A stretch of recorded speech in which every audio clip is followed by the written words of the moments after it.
आज आपण एका कादंबरीच्या कथानकात थेट उडी मारणार आहोत. आपल्यासमोर कुठल्याही पुस्तकाचं परीक्षण किंवा सारांश नाहीये. तर एका चालू असलेल्या कथेची फक्त 2 पानं आहेत, पण ह्या 2 पानांमध्ये एक अख्खं जग दडलेलं आहे. ही गोष्ट आहे राजे यसाजीरावांची, जे एका मोठ्या तडावातून जात आहेत. हो, आणि हे खूपच रंजक आहे, कारण ह्या 2 पानांमधून लेखक आपल्याला एका मोठ्या राजकीय आणि सामाजिक पटाची एक झलकच दाखवतात.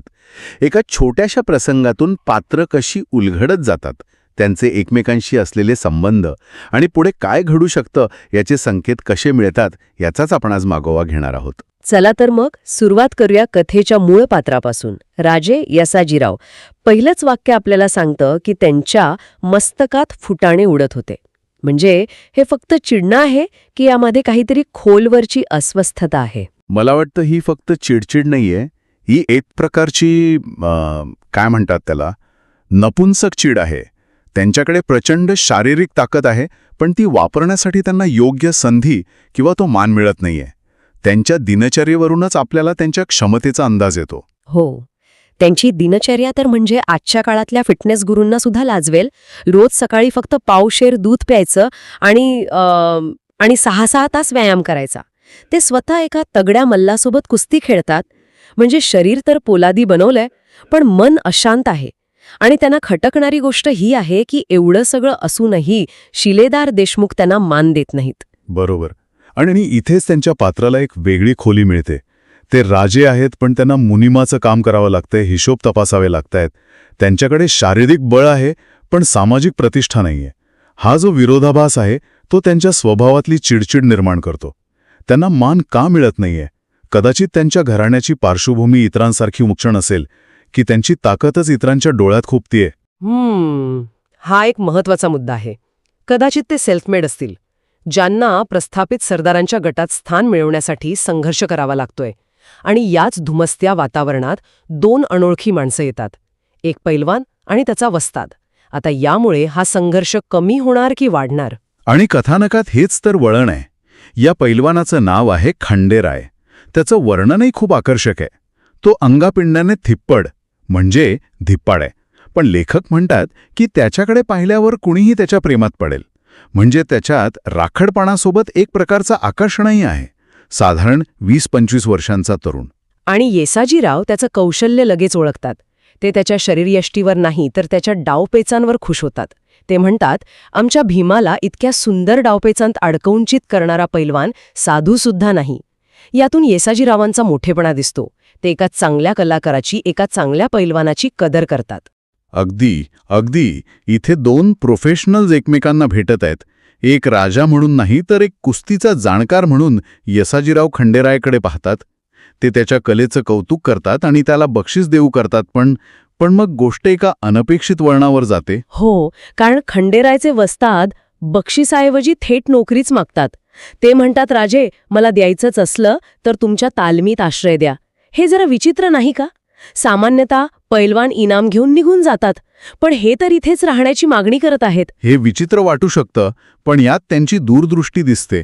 त्यांना एका दिवसाचं इनाम नकोय, त्यांना स्थैर्य हवंय. त्यांना यसाजीरावांसारख्या मोठ्या राजाच्या आश्रयाखाली स्वतःचं भविष्य घडवायचंय. पण यसाजीराव काय इतके साधे नाहीयेत. ते लगेच त्यांना हो म्हणत नाहीत. नाहीच. ते लगेच एक अत्यंत महत्वाचा आणि थेट राजकीय प्रश्न विचारतात. ते म्हणतात, अरे, तुम्ही गुंजन मावळातील शिलेमकर देशमुखांचे मल्ल, म्हणजे एका अर्थी भोसल्यांच्याच हद्दीतले. हे ऐकून मला वाटलं की ही गोष्ट इथेच संपली, कारण त्या काळात आदिलशाही आणि भोसले यांच्यात वैर होतं आणि एका राजासाठी निष्ठा ही सर्वात महत्वाची गोष्ट होती. पण खंडेरायांचं उत्तर पहा. तो किती हुशार आहे. तो हो, आम्ही भोसल्यांच्या हद्दीतले आहोत असं म्हणत नाही किंवा बचावात्मक पवित्रा घेत नाही. तो थेट स्वतःला शिवाजी महाराजांच्या शत्रूपासून म्हणजे चंद्रराव मोऱ्यांच्या गटापासून वेगळं करतो. तो सांगतो की जावळीच्या लढाईनंतर त्यांचा आणि शिलेमकरांचा संबंध तुटला, कारण शिलेमकर मोऱ्यांच्या बाजूने होते. म्हणजे तो स्वतःची राजकीय निष्ठा अप्रत्यक्षपणे शिवाजी महाराजांशी जोडतोय. तो सांगतोय की आम्ही पराभूत आणि चुकीच्या लोकांची साथ सोडली आहे. पण त्याचं पुढचं वाक्य तर त्याहूनही जबरदस्त आहे.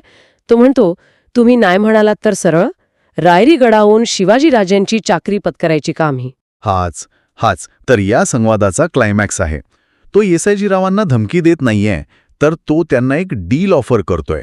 तो त्यांना आठवण करून देतोय की या राजकीय पटावर सर्वात मोठी शक्ती कोण आहे. म्हणजे तो फक्त नोकरी नाही मागत आहे, तो एका प्रकारे येसाजीरावांनाच मुलाखतीत बसवत आहे. तुम्ही मला नाही घेतलं तर मी थेट तुमच्या वरच्या बॉसकडे म्हणजे शिवाजी महाराजांकडे जाईन. हे तर कमालीचं धाडस आहे. अगदी. हे धाडस आहे आणि हुशारीही. तो स्वतःची किंमत ओळखतोय. तो सांगतोय की मी केवळ एक पैलवान नाही, तर एक राजकीय असेट आहे जो तुमच्या शत्रूच्या गटातून बाहेर पडलाय. मला नोकरी देऊन तुम्ही एकाच वेळी एक चांगला मल्ल आणि एक निष्ठावान माणूस मिळवताय. ही एक पॅकेज डील आहे. तो स्वतःचं महत्त्व पटवून देतोय. आणि त्याचा हा डाव यशस्वी होतो. येसाजीराव विचारात पडतात. त्यांना खंडेरायची ताकद तर दिसलेलीच असते, आता त्याचं राजकीय महत्त्वही कळतं. त्यांना वाटतं की याला जर शस्त्रविद्येचं शिक्षण दिलं तर हा एक उत्तम सैनिक, एक धारकरी म्हणू शकतो. पण तरीही ते पूर्ण विश्वास ठेवत नाहीत. ते त्याला तात्पुरतं कामावर ठेवतात, पण आपल्या खास मल्लांमध्ये सामील करत नाहीत. त्याला घोडशाळेच्या पाठीमागच्या खोलीत राहायला जागा देतात. हा एक प्रोबेशन पिरियड आहे की नाही? हो, म्हणजे keep your friends close and your potential assets closer अशी काहीशी भूमिका येसाजीराव घेत आहेत. ते त्याला एक संधी देत आहेत, पण स्वतःच्या अटींवर. ते त्याला पारखून घेणार आहेत. त्याची ताकद त्यांना माहिती आहे. आता त्यांना त्याची निष्ठा आणि स्वभाव तपासायचा आहे. राजा म्हणून हा एक अत्यंत योग्य आणि विचारपूर्वक घेतलेला निर्णय आहे. तो त्याच्यावर लगेच विश्वास ठेवत नाही, पण त्याला गमावूही इच्छित नाही. कारण खंडेरायसारखा माणूस शत्रूच्या गोटात परत गेला किंवा थेट शिवाजी महाराजांकडे गेला तर तेही त्यांना परवडणारं नाही. आणि आपल्याला वाटतं की आता खंडेरायच्या परीक्षेचा काळ सुरू होईल. पण लेखक कथेत एक नवीन ट्विस्ट आणतात. पडद्यामागे एक वेगळंच नाट्य घडत असतं. यशवंत मामाच्या यात्रेत येसाजीराजांच्या मल्लाला कोणीतरी हरवल्याची बातमी येते. हो, आणि ही बातमी वाऱ्यासारखी थेट राजांच्या घरात, त्यांच्या महालात पोचते. आणि ही बातमी राजाची एकुलती एक मुलगी सावित्रीच्या कानावर पडते.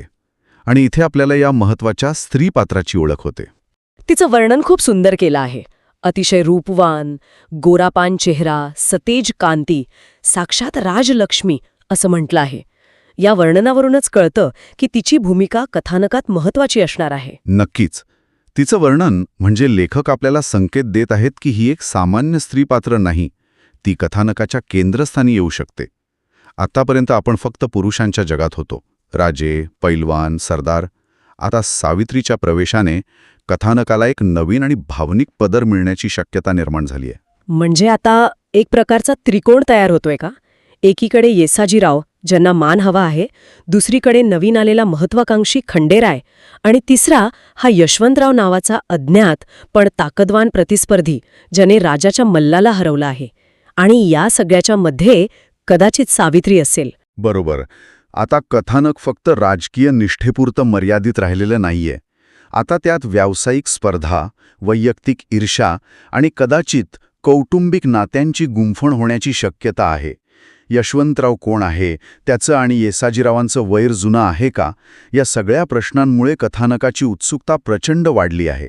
तर मग या सगळ्याचा अर्थ काय? सुरुवात झाली एका राजाच्या वैयक्तिक त्रासापासून, त्याच्या अस्वस्थतेपासून, आणि आता आपल्यासमोर राजकारण, स्पर्धा, महत्वाकांक्षा आणि नात्यांचं एक मोठं जाळं उभं राहिलं आहे. एका बाजूला एक नवीन, हुशार पैलवान आपली जागा बनवू पाहतोय, तर दुसऱ्या बाजूला एका जुन्या प्रतिस्पर्धेची चाहूल लागलीये. हो, आणि या 2 पानांनी अनेक प्रश्न निर्माण केले आहेत. खंडेराय स्वतःला सिद्ध करू शकेल का? येसाजीराव त्याचा उपयोग आपल्या प्रतिष्ठेसाठी कसा करून घेतील? यशवंतराव कोण आहे आणि त्याचं खरं ध्येय काय आहे? आणि सर्वात महत्त्वाचं म्हणजे या पुरुषप्रधान जगात या संघर्षात सावित्री स्वतःचं स्थान कसं निर्माण करेल? तिची भूमिका केवळ एक बक्षीस म्हणून असेल की ती स्वतः एक खेळाडू बनेल? खरंच या 2 पानांनी एक भक्कम पायाभरणी केली आहे. त्यांनी आपल्याला एक अशा जगात नेऊन सोडलं आहे जिथे प्रत्येक कृतीचा एक राजकीय आणि एक व्यक्तिक अर्थ आहे. या सगळ्यावरून एक विचार मनात येतो.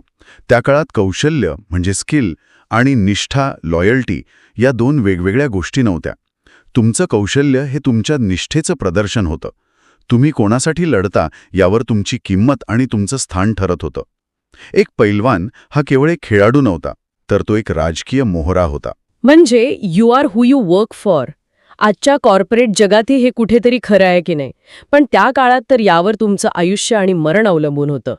विचार करायला लावणारी गोष्ट आहे की त्या काळात कोणतीही व्यक्ती, मग तो राजा असो वा पैलवान, स्वतःच्या वैयक्तिक महत्वाकांक्षांना तत्कालीन राजकीय समीकरणांपासून वेगळं ठेवून यशस्वी होऊ शकत होती का? कदाचित नाही. प्रत्येकाला या पटावर आपली चाल खेळावीच लागत होती.